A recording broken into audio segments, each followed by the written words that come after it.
Hi everyone, मैं हूं Tanya from ई विद्यार्थी। आपका स्वागत है एक नई वीडियो में। आज हम लोग पढ़ने वाले हैं हिंदी का स्पर्श चैप्टर नंबर 12, क्लास 10th का है ये। ठीक है, अब ये जो चैप्टर है काफी ही प्यारा चैप्टर है ये। अब कहाँ दूसरे के दुख में दुखी होने वाले, ये है चैप्टर का नाम। बेसिकली आप पीछे जो पीपीटी देख रहे हैं ये इसका सार है। मैं इंट्रोडक्शन दे रही हूँ चैप्टर का। इसमें सोसाइटी में जो एम्पैथी फीलिंग है वो फेड हो रही है, एक्चुअली फेड हो रही है। उसका स्ट्रॉन्ग कॉल आउट किया गया है। पहले लोग एक दूसरे के पेन को जो है वो फील करते थे, अब बहुत ज्यादा सेल्फिश हो गए हैं। ठीक है, अब ये चैप्टर जो है ये हमें ह्यूमैनिटी और इमोशनल अवेकिंग को रिमाइंड करवाता है कि फील मोर, जज लेस, केयर मोर। ये जो है ये चैप्टर का सार है। हम ये चैप्टर पढ़ेंगे, लेकिन उससे पहले मैं आपको बता दूं आपको करना क्या है। आप MCQ solution, sample paper, important question, previous year papers, books, videos, note summary ये डाउनलोड कर सकते हैं फ्री में विद्यार्थी की वेबसाइट से। ठीक है जी, अब हम डाउनलोड तो कर लेंगे और फिर अच्छे से पढ़ाई भी कर लेंगे। ठीक है, सैंपल पेपर करना मत भूलना, बिल्कुल मैं बता रही हूँ, बिल्कुल सैंपल पेपर करना नहीं भूलना है, जरूर करना है। अब चलिए स्टार्ट करते हैं हम इस चैप्टर को। नमस्कार, चलिए आज बात करते हैं उन शब्दों की जो सीधे दिल में उतर जाते हैं, और उन शब्दों को लिखने वाले निदा फाजली की। तो आज हम एक ऐसे लेखक की दुनिया में सफर करेंगे जिनकी बातें भी ना ठीक उनकी कविताओं की तरह हमारे दिलों में अपना एक घर बना लेती हैं। तो सबसे पहले आइए मिलते हैं निदा फाजली से, जानते हैं कि वो कौन थे और कहां से आए थे। हाँ, तो निदा फाजली का जन्म हुआ था 12 अक्टूबर 1938 को दिल्ली में, लेकिन उनका बचपन ग्वालियर में बीता, और कहते हैं ग्वालियर की उन्हीं गलियों ने उनके विचारों को एक खूबसूरत शक्ल दी। और पता है, वो उर्दू की 60वीं पीढ़ी यानी 1960 के बाद का जो दौर था, उसके एक बहुत ही जरूरी कवि माने जाते हैं। आप कह सकते हैं कि उनकी आवाज उस पूरे जमाने की आवाज थी। चलिए अब बात करते हैं उस चीज की जो उन्हें सबसे खास बनाती थी, उनके शब्दों का वो अनोखा जादू। देखिए, उनकी सबसे बड़ी खूबी ये थी कि वो आम बोलचाल की भाषा में बड़ी ही सरलता से किसी के भी दिल और दिमाग में घर कर जाने वाली कविता लिखते थे। इस काम में तो उन्हें महारत हासिल थी। उनकी बातें एकदम सीधी, सरल और दिल तक पहुंचने वाली होती थीं। और जानते हैं, सिर्फ कविता में ही नहीं, जब वो गद्य लिखते थे तो उसमें भी शेरो शायरी ऐसे पिरो देते थे कि बहुत कुछ बस थोड़े में ही कह जाते थे।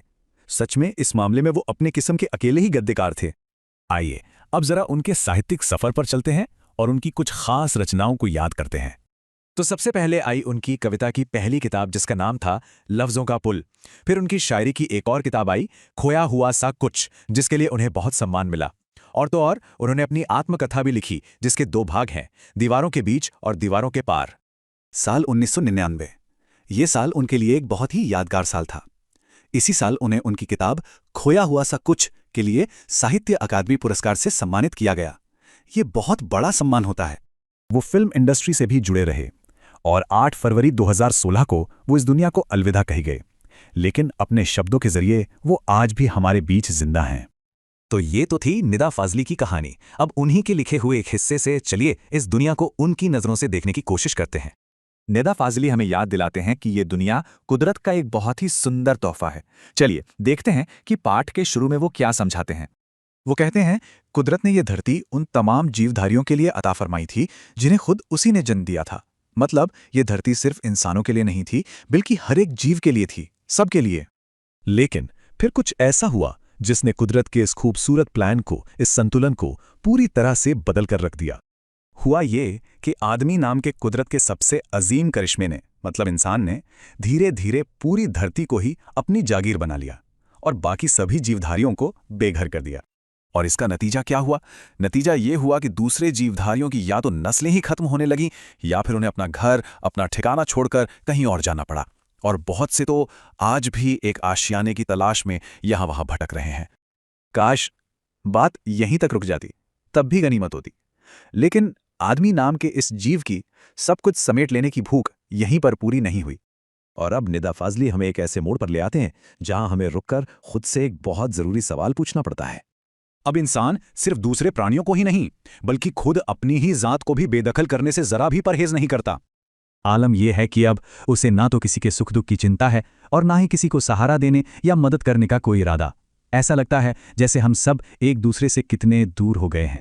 आज हम सब मिलकर निदा फाजली साहब के लिखे हुए एक बहुत ही खूबसूरत और सच कहूं तो दिल को छू लेने वाले पाठ को समझेंगे। इसका शीर्षक है, अब कहां दूसरे के दुख से दुखी होने वाले। देखिए, यह सिर्फ एक पाठ का नाम नहीं है, ये एक सवाल है। एक बहुत गहरा सवाल जो आज के समय में हम सबसे पूछा जा रहा है। तो चलिए इसी सवाल की गहराई में उतरते हैं। सोचिए जरा, कहाँ चले गए वे लोग? क्या वो दुनिया सच में कहीं खो गई है, जहां इंसान सिर्फ अपने सुख दुख के बारे में नहीं सोचता था, बल्कि हर जीव, हर छोटे से छोटे प्राणी के दर्द को भी अपना दर्द समझता था? ये पूरा पाठ असल में उसी खोई हुई दुनिया की, उसी खोई हुई संवेदना की एक तलाश है। निदा फाजली साहब की सबसे बड़ी खूबी ये है कि वो बहुत सरल भाषा में बहुत गहरी बातें कह जाते हैं। इस पाठ में वो हमें एक ऐसे समय में वापस ले जाते हैं जब इंसानियत का दायरा बहुत बहुत बड़ा हुआ करता था, जब पूरी धरती को एक परिवार माना जाता था, जिसे हम वसुधैव कुटुंबकम कहते हैं। और फिर वो उस जमाने की तुलना आज के समय से करते हैं जहां हम सब सिमटकर छोटे छोटे डिब्बे जैसे घरों में कैद हो गए हैं। अच्छा, तो उस खोई हुई दुनिया को महसूस करने के लिए निदा फाजली हमें कुछ बहुत ही सुंदर मिसालें देते हैं। ये मिसालें हमें बताती हैं कि करुणा, जिसे हम अंग्रेजी में कंपैशन कहते हैं, उसका असली मतलब क्या होता है। और एक बात पर जरूर ध्यान दीजिएगा, ये कहानियां सिर्फ इंसानों के प्रति दया की नहीं हैं, बल्कि हर जीव जंतु के प्रति गहरे सम्मान और प्रेम की हैं। तो पहली मिसाल है सोलोमन की। बाइबल में उन्हें सोलोमन और कुरान में सुलेमान कहा गया है। वो सिर्फ इंसानों के बादशाह नहीं थे, बल्कि सारे पशु पक्षियों के भी हाकिम थे। अब यहाँ हाकिम का मतलब सिर्फ एक राजा या शासक नहीं है, बल्कि एक रखवाला है, एक गार्डियन, जिसकी जिम्मेदारी में सब हो। और सबसे अद्भुत बात यह थी कि वो उन सब की भाषा भी समझते थे। तो होता क्या है, एक बार सुलेमान अपने लश्कर यानी अपनी पूरी सेना के साथ कहीं से गुजर रहे थे। रास्ते में चींटियों ने उनके घोड़ों के दौड़ने की, उनकी टापों की आवाज सुनी। अब उन्हें तो डर लगना ही था, तो उन्होंने एक दूसरे से कहा कि अरे जल्दी करो, अपने अपने बिलों में छिप जाओ, फौज आ रही है, कहीं हम कुचले ना जाएं। सोचकर देखिए, एक नन्ही सी चींटी का डर। और अब देखिए एक महान बादशाह का जवाब। सुलेमान ने चींटियों की वो धीमी सी आवाज भी सुन ली और वो वहीं रुक गए। उन्होंने चींटियों से कहा, घबराओ नहीं, खुदा ने मुझे सबका रखवाला बनाया है। और ये जो अगली लाइन है ना, ये इस पूरी कहानी का दिल है। इसका भाव है, मैं किसी के लिए मुसीबत नहीं हूं, सबके लिए मोहब्बत हूं। मतलब जिसके पास ताकत है वो डराने के लिए नहीं, बल्कि प्रेम और सुरक्षा देने के लिए है। कितनी सुंदर बात है। चलिए अब एक और कहानी पर आते हैं। ये सिंधी भाषा के बहुत बड़े कवि हुए शेख अयाज। उन्होंने अपनी आत्मकथा में ये किस्सा लिखा है। एक दिन उनके पिता कुएं से नहा कर लौटे और खाना खाने बैठे। जैसे ही उन्होंने रोटी का पहला कौर तोड़ा, उनकी नजर अपनी बांह पर पड़ी। उस पर एक छोटा सा काला चोंटा रेंग रहा था और उसे देखते ही वो तुरंत बिना एक पल सोचे खाना छोड़कर उठ खड़े हुए। अब उनकी पत्नी तो हैरान हो गई। उन्होंने पूछा, क्या हुआ, खाना अच्छा नहीं बना क्या? तब उन्होंने जो जवाब दिया वो सच में हमारी आत्मा को झकझोर देता है। उन्होंने कहा, मैंने एक घर वाले को बेघर कर दिया है। जरा इस भावना की गहराई तो देखिए। वो एक चींटी को कोई कीड़ा मकोड़ा नहीं समझ रहे, उसे घर वाला कह रहे हैं। एक ऐसा जीव जिसका अपना घर है, परिवार है, और उन्हें इस बात का इतना गहरा दुख है कि अनजाने में ही सही वो उसे उसके घर से दूर ले आए हैं, और इसीलिए वो उसे वापस कुएं पर उसके घर के पास छोड़ने जा रहे थे। ये होती है असली हमदर्दी। तीसरी कहानी है नूह नाम के एक पैगंबर की, बाइबल में जिन्हें हम नोआ के नाम से जानते हैं।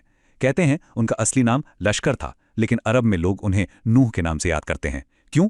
क्योंकि वो अपनी सारी उम्र रोते रहे। और उनके जीवन भर रोने की वजह क्या थी जानते हैं? एक घायल गंदा कुत्ता जिसे उन्होंने एक बार दुत्कार दिया था, भगा दिया था।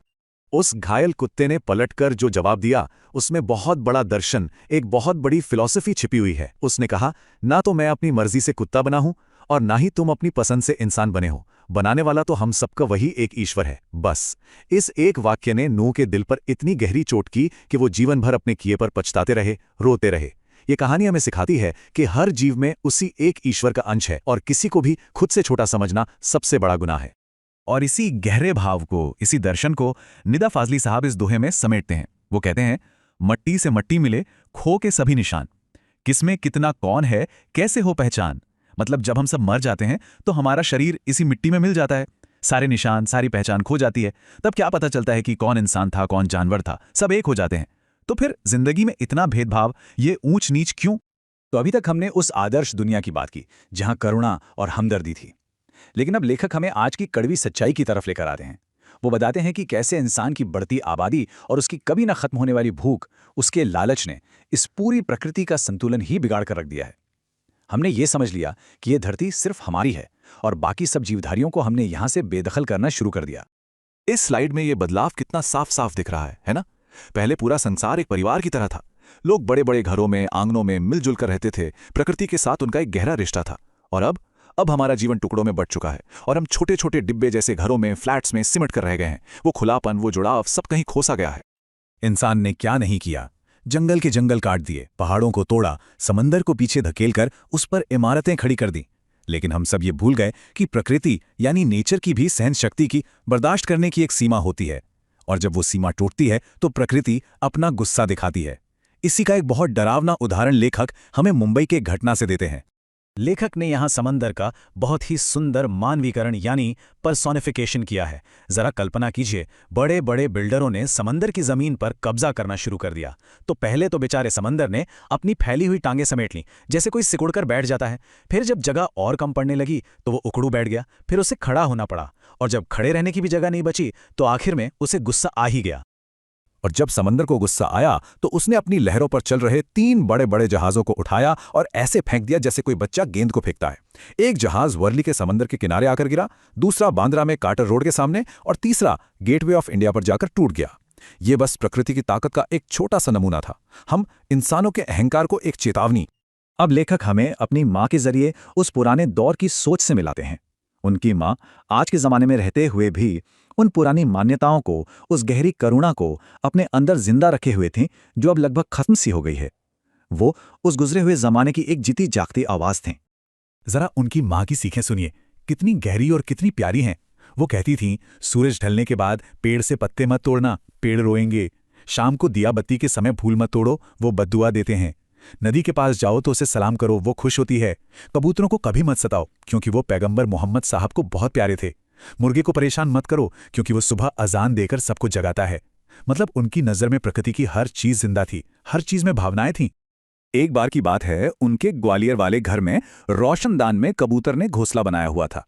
एक दिन एक बिल्ली ने झपट्टा मारकर एक अंडा तोड़ दिया। उनकी माँ दूसरे अंडे को बचाने के लिए स्टूल पर चढ़ी, लेकिन हड़बड़ी में वो अंडा उनके हाथ से ही फिसलकर गिर गया और टूट गया। बस माँ की आंखों से आंसू बहने लगे और इस अनजाने में हुई गुनाह की माफी मांगने के लिए उन्होंने क्या किया, उन्होंने पूरे दिन का रोजा रखा।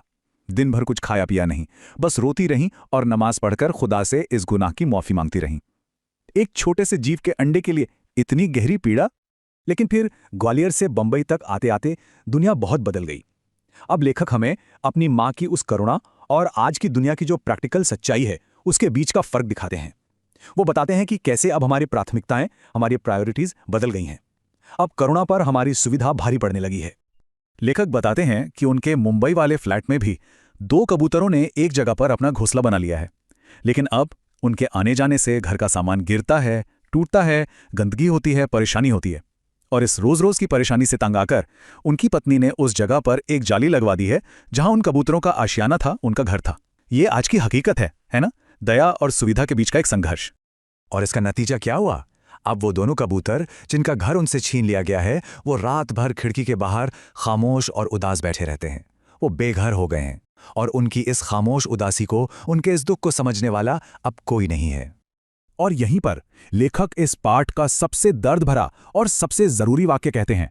यही इस पाठ का दिल है। वो कहते हैं कि आज इन उदास कबूतरों के दुख को समझने के लिए न तो कोई सुलेमान है जो उनकी भाषा समझकर उनका दुख बांट सके, और ना ही मेरी माँ जैसी कोई इंसान है जो एक अंडे के टूटने पर सारी रात रो रो कर नमाज में गुजार दे। हमने वो दिल, वो भावना ही खो दी है जो दूसरों का दुख समझ सके। इस पाठ का अंत इस बहुत ही खूबसूरत दोहे से होता है जो एक आदर्श दुनिया की तस्वीर हमारे सामने रखता है। एक ऐसी दुनिया जहां सब कुछ संतुलन में है। नदी खेतों को सींच रही है, तोता आम कुतर रहा है और सूरज एक ठेकेदार की तरह सुबह होते ही सबको अपना अपना काम बांट रहा है।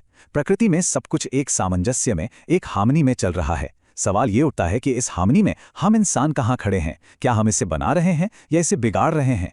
उम्मीद करती हूँ ये चैप्टर आपको अच्छे से समझ आ गया हो, और अगर आ गया do like, share and subscribe and all the best for exams. मैं आपसे मिलती हूँ दूसरी वीडियो में। बाय।